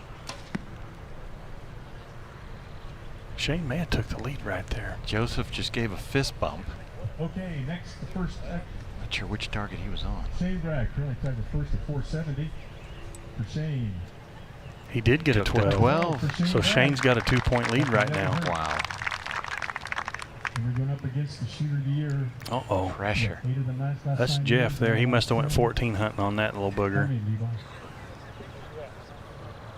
That's a 5 for Jeff Hopkins. A 5 for Jeff Hopkins. That will hurt. That'll probably take him out of the final arrow. Yeah, what, 7 shoes a year, Jeff? Jeff's a big farmer from Iowa. He's growing some big deer up there too. Yes, he is. Just 7? Okay, good. That's a 10 for Joseph Goza. 10 for Joseph. Good 10 there for Joseph. Jack backed up a couple of points. He's going to shoot an 8, I believe. I have none for a reason. An 8 for Jack Wallace. It's going to change the 3rd place position. And then Levi's 10 will put Levi in 2nd right now. Levi Morgan needs a 12. So it's going to be a very interesting final arrow. Yes, it will. 480, 2 points now behind Shane Bragg. So in the final arrow, okay, we have Levi shaking his head. He didn't like that. The beast has been angered. I'm sorry. Yeah, Joseph Goza. Good look at Jeff there. And then Levi Morgan and then Shane Bragg. Levi will probably be thinking 14 now. Shane's going to be the last shooter since he's leading, so Levi's going to have to add some pressure when it gets to that point. Joseph Goza locks up 3rd place. He'll make it in because he's 10 points behind. He'll get a shoot a 3rd arrow. Joseph is dominant in another type of tournament, the Buckmasters tournament. Yeah. He's won, I think he said 7 titles. The next closest person is like 2 or 3. It's got pop-up moving targets shot every year, and he's a well-known person in that competition field. Joseph's become a very good indoor shooter too. He's been working on that indoor game, and he could win Vegas. I mean, he literally could. Joseph's got a great mental game, and he's learning that indoor game, and he's just a good archer all around. Joseph became one of my favorite archers this morning when he sat down on his stool, reached in and pulled out a can of Vienna sausages and started eating them. Right there on the range. Yeah. I'm going to go sit down. I said, well, I think that's what he lives on at the tournaments. Vienna sausages, maybe some Chef Boyardee ravioli. Shane, Joseph. We may not want to say that too much. Joseph shoots for a living, so that might be telling you what kind of salary he's working with, eating Vienna sausages and stuff. With the speed he ate them, I think he likes them. Okay. It's just a favorite snack. I may be way off base. So we got our 3 leaders there. They're out there looking. And it looks like, again, they're not setting up that blessed buck. I think they're going to shoot the Aoudad. Yeah, that's got a, well, they all have the same size 10 ring, but that 14 is a lot easier to see on that target than it was when they shot the Wolverine earlier. Yeah. Which I don't think anybody went for the 14. Joseph's got nothing to lose. He'll shoot at the 14 here. He's 8 points behind Levi, so he could literally miss the target and still finish 3rd, so I'm sure he'll shoot at the 14. And then I think Levi's going to have to, if he shoots a 12 and Shane shoots a 10, then they're tied. If he shoots a 12 and Shane shoots a 12, Shane wins. If he shoots that 14, Shane has to hit a bonus ring just to time. So I think you'll see Joseph shoot at it, and I think you'll see Levi shoot at it as well. So for these archers, how much do they have to be dead on with their yardage estimations for it to stay in that 14? You have to be within 1 yard at 40 yards to catch that ring with a perfect shot. So they're going to have to be, I don't think they might be close to 40. I can't really tell with this TV in front of us, but he's going to have to be within a yard to hit this ring. Dan McCarthy, last year's shooter of the year, holding the umbrella for him. He got it. He got it. That's no hill for a climber right there. Nothing Fist to lose bumps for there. Yes. And good for Joseph. This is big right here. I think Levi has to 14 this. And if he doesn't, he shoots an 8 or a 5. Shane just has to shoot center of the core to win this tournament. 4 points ahead of Shane. Not the position Levi was hoping to be in here. He wanted to shoot last and have the lead, I'm sure. I mean, but you know what? He can't shoot a 5 here. Then he would put him at 85. Yeah, he would go all the way to 3rd. Yeah. So this is big. Yeah. I really think, there's a deep breath, I think you're going to see Levi go at the 14 here. Maybe a little prayer. Definitely a little prayer there. Somebody help me here. If anybody can do it, he can do it. Click. Ease into that release. Ooh, Nope, yeah. big wind. Gust. Yeah. He's been working with some coaches on his shots and things like that. He's probably thinking, Larry goes, there's Joseph's brother holding his umbrella. Come on, Larry. Hey, wait a minute. That's not right. Yeah, don't try to give Joseph second here. Get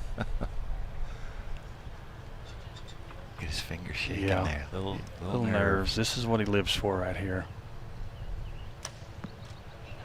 He got it. That's huge. Oh, wow. 12 to tie for Shane now. Wow. Anything other than a 12. 14 for Levi Morgan. Shane may shoot clutch. Shane should probably shoot the 14 here to try to finish this. You don't want to give Levi very many chances. That's why people call him the GOAT. Yeah. I mean, think about the pressure on that shot. And if you were watching, you could see he was nervous. Even the best get nervous, and that's big that he can handle that. He delivered. Let me know when you're ready. All right. Shane seems pretty confident. I think he should probably try to go for the 14 here and just finish this. All right, we'll start your 1 If he hits it, he wins. He needs a 12 to tie. Shoots that hinge forefinger. Wow, he shot fast. He shot the ace, so Levi's going to win. Oh, no. Wow. Okay. He'll get second. I know that's He not will. what he wanted, but that's a big arrow for Levi. Definitely. That is incredible. I feel bad for Shane, but man, he shot good. Second place is nothing to hang your head about. No, not at all. Let's give a big round of applause, all 5 of them. We want to hear, Darren, when Levi comes over about that 14. Yeah, for sure. I'm going to ask him why his pinky was shaking. See what he's got to say here. Oh, that's incredible. I come from Atlanta, Georgia. I know how Fresh off his IBO win, now he's got this win. Mathews true ball. He's either practicing or he's very motivated right now. That's Maybe for both. Sure. He is coming over to the headset. We should hear from Levi here in a second. We got you, Levi? I'm here. This is different. Hey, that was pretty good shooting out there. Look at this. Hey, I want to. We were talking about that just a minute ago. You know, as much as you've won, as good as you are at this game, you know, we call you the GOAT. We've seen you do everything there is to do. Even your finger was shaking a little bit out there. Talk through. Were you nervous? What's that feeling like? I know you lived for that moment and you succeeded. What's that like? Yeah, man. I mean, I spent 14 years out here in the pro class, and I feel like I'm getting worse at controlling my nerves. I just want it so bad. And, you know, I just could not hit a ring after that first one in the shoot-off and couldn't figure it out. And, like, I knew I had to hit that 14 on that last arrow. It was huge. I could see it, and I was like, man, I got to hit it. And I just said a little prayer. I was like, Lord, you're going to have to do it because I obviously can't hit any of these other ones. And then I was fine, calm, and then I pulled back, and that gust of wind hit me, and I was like, "Oh, here we go," you know. Yeah. What's your motivation, Levi? You've done all these Shooter of the Years. You've got the TV show. You got the great family. I mean, you've done everything there is to do in archery, maybe other than win Vegas. But what's your motivation? I hate losing. I just hate it. You know, I can say what I want and say I'm not, you know, driven like I used to, but when I step out there and it's go time, I want to win so bad. It's just something that burns down in there, and I can't explain it. But, yeah, I'm just lucky. Every one I get, man, it's just as good. And then you forget about it about halfway home and start looking at the next one. So yeah, well done, my friend. Congratulations. Thanks, guys. $6,000 payday for Shane Bragg. All right, great finish there, Darren. When we come back, we've got the known pro division coming up, and there are some tight scores there. Stay tuned. We'll be back. And our champion, Levi Morgan. We have a check from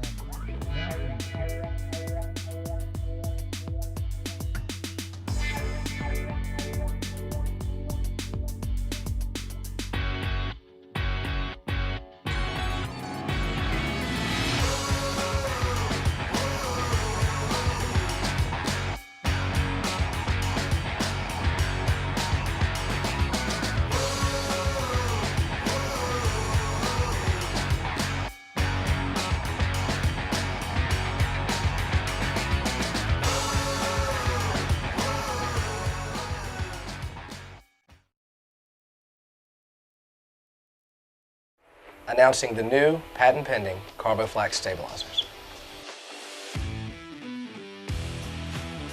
A biocomposite blend of carbon and flax. Flax plant yields a natural fiber with very advanced properties. Flax offers 3 times the vibration dampening of glass and 20% more than carbon. Natural composites are up to 15% lower weight than carbon fiber. TRU Ball Excel. We make archery better.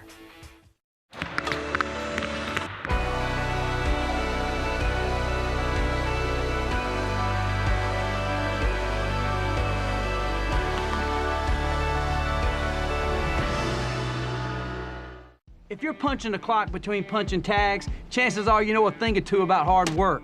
Because when you put in the time, you better get your money's worth. Boom! A new Hoyt Nitrix.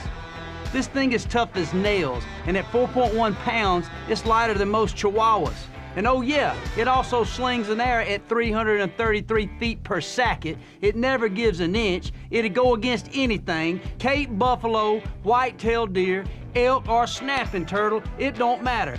You want a bow you can drag through the mud and trust in your tree stand come bow season? This is your freezer filling, tag punching, season saving, all around go-to bow. And only your Hoyt dealers got it. This is the Hoyt Nitrix.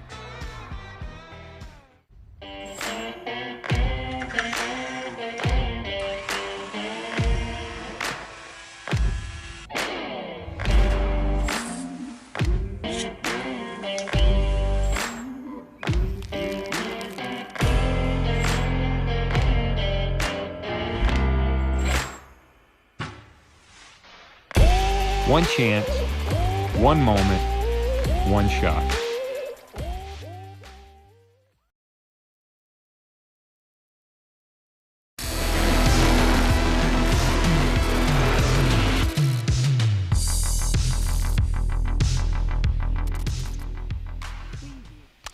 Welcome back, everybody. Darren Christianberry. We are about to start the known pro division here, and things are going to work a little bit differently. Tell us how this one's going to work, the shooting. These guys are going to shoot each arrow individually. First position is going to shoot, second position is then going to shoot. I believe they each get 40 seconds to shoot their arrow. So wind can be a little unfair at times. If shooter number 1 gets a wind gust, shooter 3 may not have any wind. So it's a little different. But with these guys knowing the distance, it's really not fair for them just to have a free-for-all. You know, if somebody shoots a 14, they have to go for a 14. So they're going to let them each shoot one at a time to keep these scores, see what they need to do, a little bit different than what we've seen previously.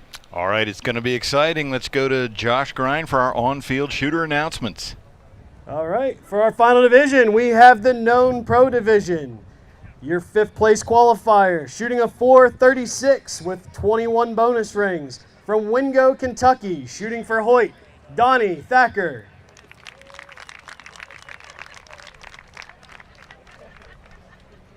Your 4th place qualifier, shooting with a .438 and 25 bonus rings from Paducah, Kentucky, shooting for Hoyt, Brady Hemp. Your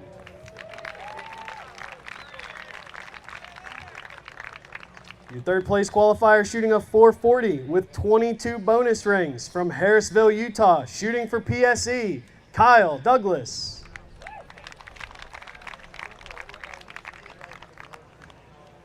Your 2nd place qualifier, shooting a .440 with 25 bonus rings from Millbrook, Alabama, shooting for Mathews, Robert Householder.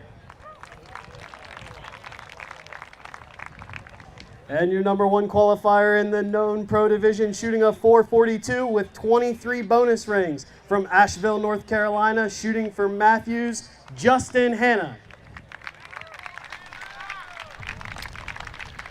All right, Darren, so as we mentioned, we're going to do single file shooting and known pro. Let's talk about what that means. Known pro means these guys get to use their rangefinder for every arrow in competition, so they know exactly how far every target is, and they shoot some killer scores because they do know the distance. So Justin Hanna shot 23 bonus rings. Robert Householder actually hit 25 out of 40, but they do make some mistakes. You can see, you know, Robert's at a .440. He shot 25, so he shot 5/8 this week. weekend. So lighting, footing, there's a lot of different conditions that make people miss, but even because they know the distance, these targets still aren't easy to hit. And let's look at this field here. Robert Householder, last year's known pro shooter of the year. And then there he is, Kyle Douglas. Vegas champ, Kyle Douglas. That's considered the Super Bowl of archery. It is. Brady Hemp, young man from Paducah, Kentucky. He's at 38 up. He's shooting good. Donnie Thacker, of course, everybody knows Donnie's a great shooter. He's right there. And he had to win in a shoot-off, I believe, to get in this field. He did. You are correct. He tied with Dane Johnson, I think. Justin Hanna, this year Vegas had a one-day $10,000 shoot-off, and he won it the first day. Yeah, that was if they shot a 300, they got to shoot a shoot-off, and they had to shoot inside-out Super X's, and he hit 3 or 4 in a row to win that 10 grand. So not another thing that's not easy to do. Justin's hiding behind that umbrella right there. I'm really I love all these guys and I appreciate what they do, but Justin's never won, and he made like every shoot down last year and could not seal the deal. So I'd like to see Justin get his first win today. Good look at Donnie there shooting left-handed. If he called that upper 12, he smashed it. He probably did. Brady Hemp in here, he's either late teens or early 20s. I think he's in his 20s now, but he's a young guy. He's not very old. He won't be happy with where that arrow hit. There's Vegas Good look champ. at Kyle. Kyle aims so good. I didn't catch any 12s there. Kyle said he doesn't shoot these targets much, so he doesn't know them as well. Here goes Robert. Robert aims good. He's found a confidence in his indoor game, his 3D game. He really puts up some big scores. Nice guy too. Oh, he's a little low. Wow. Okay, we're going to see some changes. Yeah, that's some strange shooting for this class. Justin Hanna's going to take a 10 there. He didn't lose anything. That's not too bad. Especially in a long shot like the Wolverine we have. Here we go, Householder. I'm sure he called upper. I think this is. Yeah, he did. That was Thacker there, I think, wasn't it? That should have been. Oh yeah, Robert's down here at the end. That's Brady on the javelina. I think they hit the camera. Yep. Whoop. Brady Hemp, I believe, took an 8 on that halve. He did. Just a little low for Brady. It's an 8. And then we'll have Kyle on the audad. Upper 12 on this one on the audad. He did call the upper. He's just wide left of it there. 10 though. Okay. Solid score. He's from out west, Kyle, so he's not 3D's not the same out there as it is here. They like to put dots on their targets. And an 8 for Robert. There's Robert. 8 for Robert. All right, gentlemen. All right, so Justin Hanna maintains his lead. Kyle Douglas. Things have tightened up. 6 points separating first from fifth, so that's anybody's game. Householder and Thacker are now tied for third, and Brady's in fifth right now. He fell one place with that 8 to 446. There you go. Of course, there's more wind up there where you are. So everybody shifts. Looks like I saw Brady call for the upper. Again, when we start, Robert, you get 40 seconds. Robert's going to shoot first now because he's in the number 1 position now. Upper 12 call on target 5 for Kyle. Upper 12 call for Justin on the Wolverine. A lot of upper 12s being called here. You ready? We'll start your 40 seconds now. There's usually a lot more room for error on that upper than the lower. I don't know if he'll truly go for the upper or if he'll try to 14 this. Since they know the distance, it makes that shot a little easier. He 12'd it. He went. All right. Mr. Justin Hanna. Justin. He's a big old boy. Quiet guy, but man. He's a good dude. He can shoot. Good shot there. He called that upper. He'll like that. Good look at Donnie. He's got Jace Bowles, one of your boys that's there. Right. Holding the umbrella for him. That one's going to be close. Good look at Brady, young, strong kid. He shoots a good shot. He went 14 hunting. 14. He was the known pro rookie of the year last year, we should point out. Brady was. Kyle shooting a big There's 4 Kyle. Fletch gold tip there. Center 10. Center 10. Okay. He might be hitting a touch low. Yeah, he's He's not shaking happy his with head. that. Yeah, like what's going on? Did not like that. So here's Robert. That should have been a 12. Yep. It was. That's going to move him to 460. This one's far from over. Justin Hanna got it on that Wolverine as well. Knowing the distance makes that target a little easier. 464 for Justin. For Donnie Thacker. Donnie currently at 448. I can't tell at that angle if that one's going to catch or not. My gut says it's just a 10. Don shifting through the cards And there. it is. There's a 10. 10 for Donnie. Next up, the Brady Hemp on the Audad. 458 now for Donnie Thacker. I think Brady's got that Audad. I think It he looks 14'd like it. it. Hard to tell at some angles whether it's actually touching or if it's just wide. Down From big. here it looks good, but it could be just out. Oh, switching sides there. Yeah, they're looking at it close.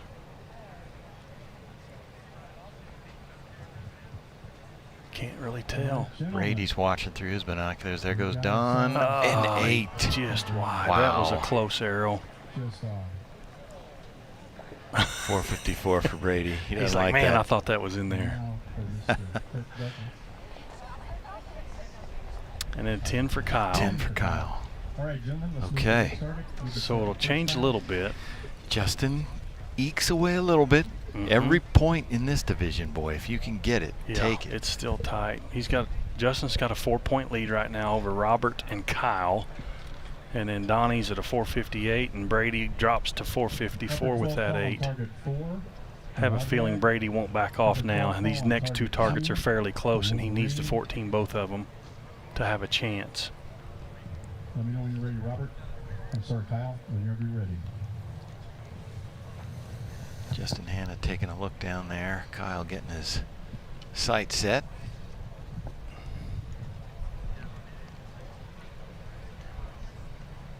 I'm sure Kyle's found a new confidence after winning Vegas. Man, that's in my opinion is the most prestigious tournament on the planet, and to win it is, I can't tell you how difficult it is to win that tournament. You have to shoot flawlessly for 3 different days, and then you have to beat anywhere from 15 to 24 guys in a sudden death shoot-off. It's not just guys, too. The best. Yeah, the best. The people that very rarely miss, and it's, man, what an accomplishment. Good shot of Kyle there. Yeah, good shot. shot. There He you got smoked it. Good shot, Kyle. Way to make us look like we know what we're talking about over here. Robert Householder there. Good long. All That's right. a good one. Takes a 12. Justin knows what he has to do. Yeah, he should 12 this javelina here. He aims a bow so good. Smashed it. Yep.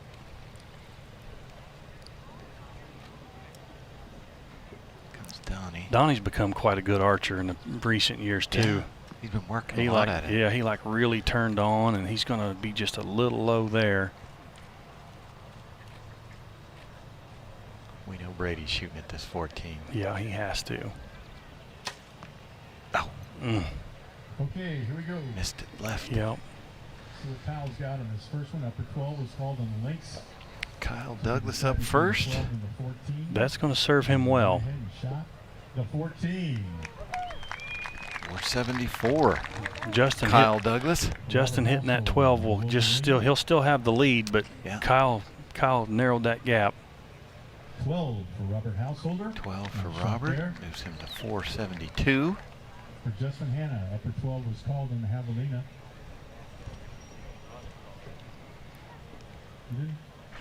He said he called upper. No, he didn't call upper. No, he just checked them on that. At that distance, he wouldn't have missed that far. They checked Mike Tyrell on that. Yep, that's a 12. Justin Hanna. Moves him to 476. Just low for Donnie there.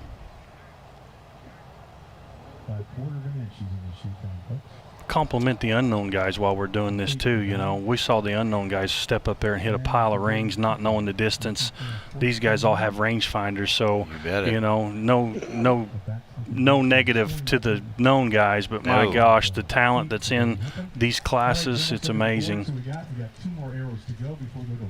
It is, and I mean, they're all shooting from the same spot. So all those bonus rings we saw earlier were from guys and women estimating the distance. And it's not easy to aim at those 14s. I know when these guys are 2 points apart, 4 points apart, there's some tension in those bow arms out there. They know they need to hit them, so it's not as relaxed as you would think it would be. There's some pressure out there. So let's talk about that a second there, Darren. Talk about the difference between practicing in your backyard and now coming out here. It's just practicing in your backyard. I mean, I'm hard to beat in my backyard, you know. I am. And these guys, you know, they're comfortable being out here. But, again, when you're aiming at that 12 and you're like, man, if I miss, I'm going to get a 10, I don't lose anything. And then you move that pin out to that 14, and it's like, oh, no, if I miss, I get an 8 or a 5, I could be in big trouble. So it changes your mindset a little bit. If it doesn't change your mindset, you're in great shape. But it does add some tension when your pin's way out there in danger zone. Brady, he caught that 14 on the links. He needed that. Kyle gave a little yip there. He might have that 12 there. That's close. Good shot from behind. Robert may go with the 14 on this one. He did. He just left of it. Yeah. So Justin got to see what everybody did. Justin will probably just shoot the 12 here. He got it. Smoked it. Nailed it. Except for that first one, Justin has been shooting bonus Donnie should rings. 14 this one, or should shoot at it. He got it. Yep, he got it. All right, Donnie. Here we go. Okay. Good shooting, fellas. Brady Hemp. Start with Brady here. That's a 14. Moves him to 476. Good for him. Kyle with an upper 12 called. Oh, he called upper. Oh. A 10 for Kyle. So 11 4. also They're still 74. really close. 4 points behind our leader. This one's not over yet. 484, sorry, for Kyle, 484. 8 for Robert. Just left. It's going to be 480 for him. Am I right? Is this the 5th arrow already? This is the 4th. This is the 4th. Okay, Yep. we got one more. 12 for Justin Hannon. Good shot, Justin. 488, he stretched it out a little. Should have Donnie Thacker's arrow. He got to 14. That put him right back in the mix. Yeah. This division is crazy like that because everybody's gunning at those big points. Yeah. Let's see where we're at here. Kyle is going to be on the javelina. Justin's on this deer. I'm trying to see what their play might be. That javelina's got a tiny 14. Kyle needs it. So I'd say he might shoot at it. Justin just needs to hit a bonus ring. I don't know that he'll shoot it to 14. He's got a 4-point lead over Kyle, 8 points over Robert and Donnie. I think if it was me, if I was in Justin's shoes, I'd shoot to 12. Donnie Thacker, good for him. Winning a shoot-off against Dane Johnson just to get in here has positioned himself up in, within reach of the distance, but in 3rd place right now. Tied for 3rd. Oh, he got that one, I believe. Close, He's shooting that Super Drive 27. I believe that'll catch. Let's see what Brady can do. Ooh, I feel a big gust of wind at my back. Yep. It left. Pushed him. That's the way the wind was blowing, too. Let's see if Kyle 14's this javelina.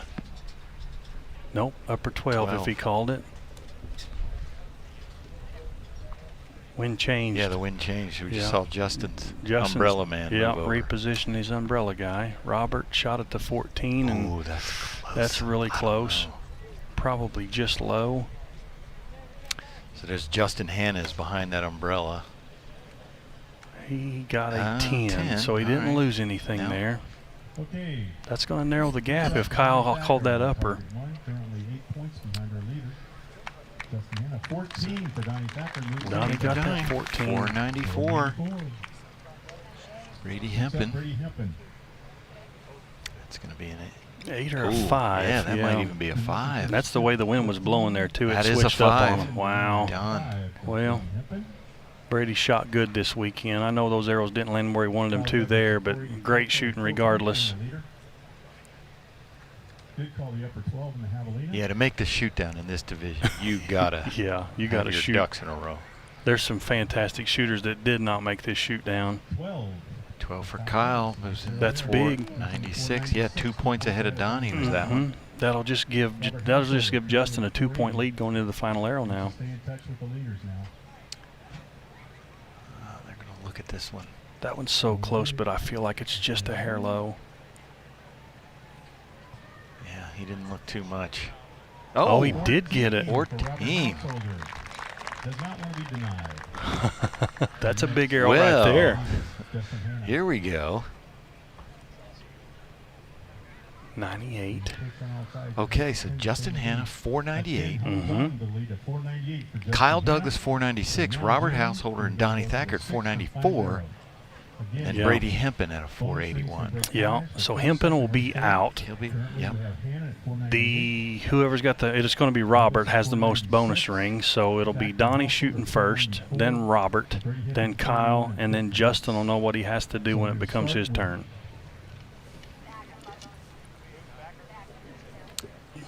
So. Okay. By bonus rings, shooting first will be Donnie Thacker. Second, Robert. Look here to see what they're going to do, where we're going to shoot from. Don's got the number 6 stake. No minutes to judge. Justin does have a known Pro Shooter of the Year title, so yes, this is no strange territory for him. He's got the Shooter of the Year, but I don't believe he's got an individual win yet. I think you might be right. That's why he's got so many seconds and made every shoot down, and that's how he won Shooter of the Year, because he was consistently there, but I don't believe he's got the individual win yet. Yeah, we should mention these scores for the shoot down, they do not count for the Shooter of the Year title. That's strictly on the ranges. Let's see, I don't know if they've made a decision yet. I think if it was me, I'd do about a 49-yard Wolverine. So there's Mike Tyrrell was just announcing that the ASA Classic is moving. It is. From Fort Benning to Foley, Alabama. He just announced that. I think he had some issues with the venue at Fort Benning, so it will be moving to Foley, back where we shot last in February. Gulf Shores, Alabama, Foley, Alabama in August. Oh. Yeah. You better start calling for hotel rooms right now. Not to mention sweating. I'm thinking they're shooting this Wolverine target. Wow. And it's a bomb if it is. That is a bomb. From where they're sitting, it's I believe. the Wolverine. And we don't know the distance, but that's got to be every bit of 50. It's got to be close. They know. They've all ranged it. Now they just have to figure out where they want to aim. So Donnie is he's got to shoot it to 14, I would think. If you want to have a chance to win, you got to hit that bonus ring. Wow, small target, small ring. 12. 12. If he called upper. I guess he did. He's fist bumping. Yeah. That's a big shot right there. That is a big shot. All right. Donnie Thacker. So Robert has to hit a bonus ring. So that moves him to 506. Robert has to hit a ring to get on the podium. If he shoots at 10 or less, Donnie's on the podium for sure. Householder 28. Douglas 24. He's checking the scores right now, doing the math. I'm glad I don't have to do that math on the fly under pressure. You guys do the math. I can't even do it here. Robert, you know what you calling need? upper. Upper 12. All right. Upper 12 call on the Javelina. I'm sorry, the Wolverine. So that the LED screen that he's looking at, you know, kind of shows the target as you can really see the contrast between the dark bottom and the light upper. looking at it with the naked eye, it's not that. You can see now with our cameras. Yeah. It's not. It's just a big blob down there. Little gust of breeze. He may have a right-handed arrow. Oh. He shot left. Just missed. So he got a 10, so that'll put him in 4th. 504, yeah. Donnie is in, obviously leading since he shot the 12. Yeah. Hannah's 8 points behind him. Kyle is 10 points behind him. So Kyle needs a 12. Yeah, it would on bonus rings. Wow, on bonus rings, Kyle. So Kyle takes a 10 here. Donnie would take the lead. I think Mike's got it sorted out. Yeah, because Kyle came in with more bonus rings, but Donnie shot more in the shoot down here. Upper 12 call for Kyle. So this could be for second or... He can't take it on points, I don't believe. I think he needs... I think he needs to take it on points. Oh, he shot the 14. Well, that solved it I all think right he there. went to 5. I think he got a 5 on that. Yeah, I think he did. So Kyle will drop to 4th. 96. Yes. 501. 501. Wow. In the 4th place. All right, Justin Hannah That was needs a big. 10 to be your champion. 10 to win. For the 14, he's that kind of guy. Come on, big boy. Ready? Start your 1 minute now. If he can shoot inside out Super X's at Vegas to win 10 grand, I believe he can hit this 10 at 50 yards. He got a 10. I think that might even be a 12, huh?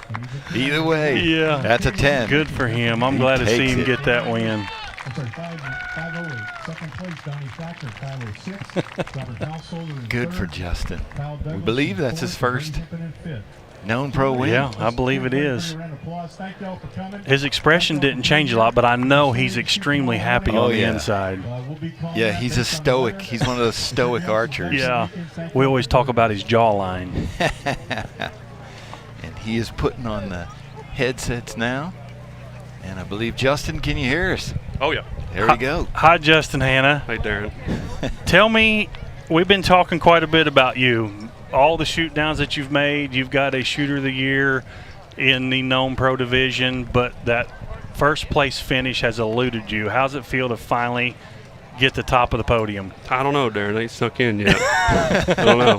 Feels good, man. I've made a bunch of shoot-offs, and I got between 2nd and 5th a lot. Yeah. So, yeah. Feels good, man. No, it's good. When before it even started, I said, I'm rooting for all these guys out here, but I really want to see Justin break the ice and get that win. And, your expression didn't change a whole lot when you shot that final arrow, but I know you're pretty happy inside. Oh, yeah. Yeah, I tickled to death, man.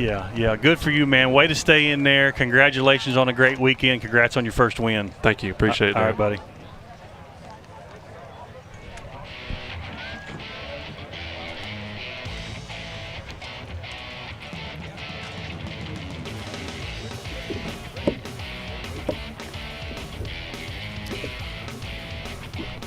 All right, Darren. Well, what a great weekend. Wraps it up. We made it through. We didn't get hit with the rain. We didn't get hit with the lightning. Yep.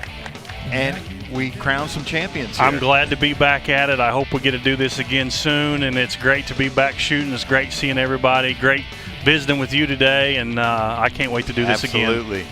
All right, folks, thanks for joining us at the 2020 Mathews and TRU Ball Pro-Am here for the Archery Shooters Association. Thanks, everybody, for joining our Competition Archery Media broadcast. For Josh Grind, Darren Christian Berry, I'm PJ Riley, the whole CAM crew. We will look forward to seeing you at the next ASA Pro-Am.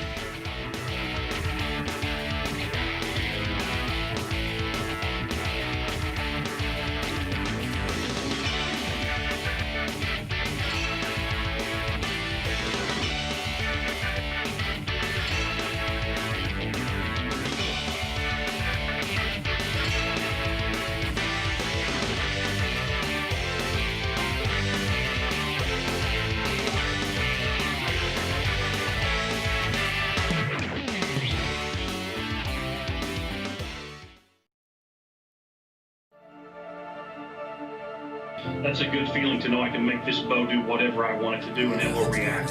This thing is just so much more stable, and it just controls an arrow so well. Coolest part about it is all you need is a Torx wrench and a couple of Allen wrenches, and you can just stand there on the line. You don't have to run in and put it in the press and move those shims. This is a dream to work with right now.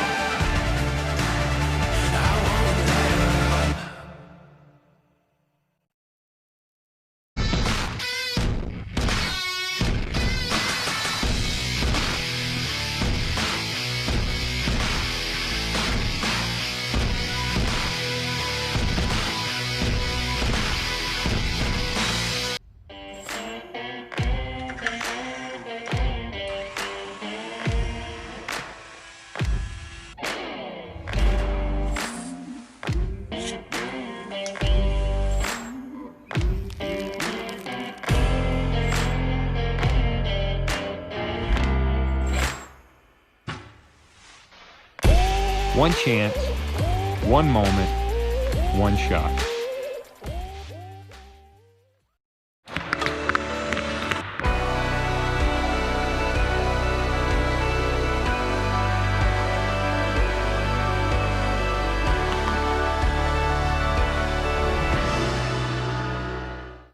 Announcing the new patent-pending Carboflex Stabilizers. A biocomposite blend of carbon and flax. Flax plant yields a natural fiber with very advanced properties. Flax offers 3 times the vibration dampening of glass and 20% more than carbon. Natural composites are up to 15% lower weight than carbon fiber. TRU Excel. We make archery better.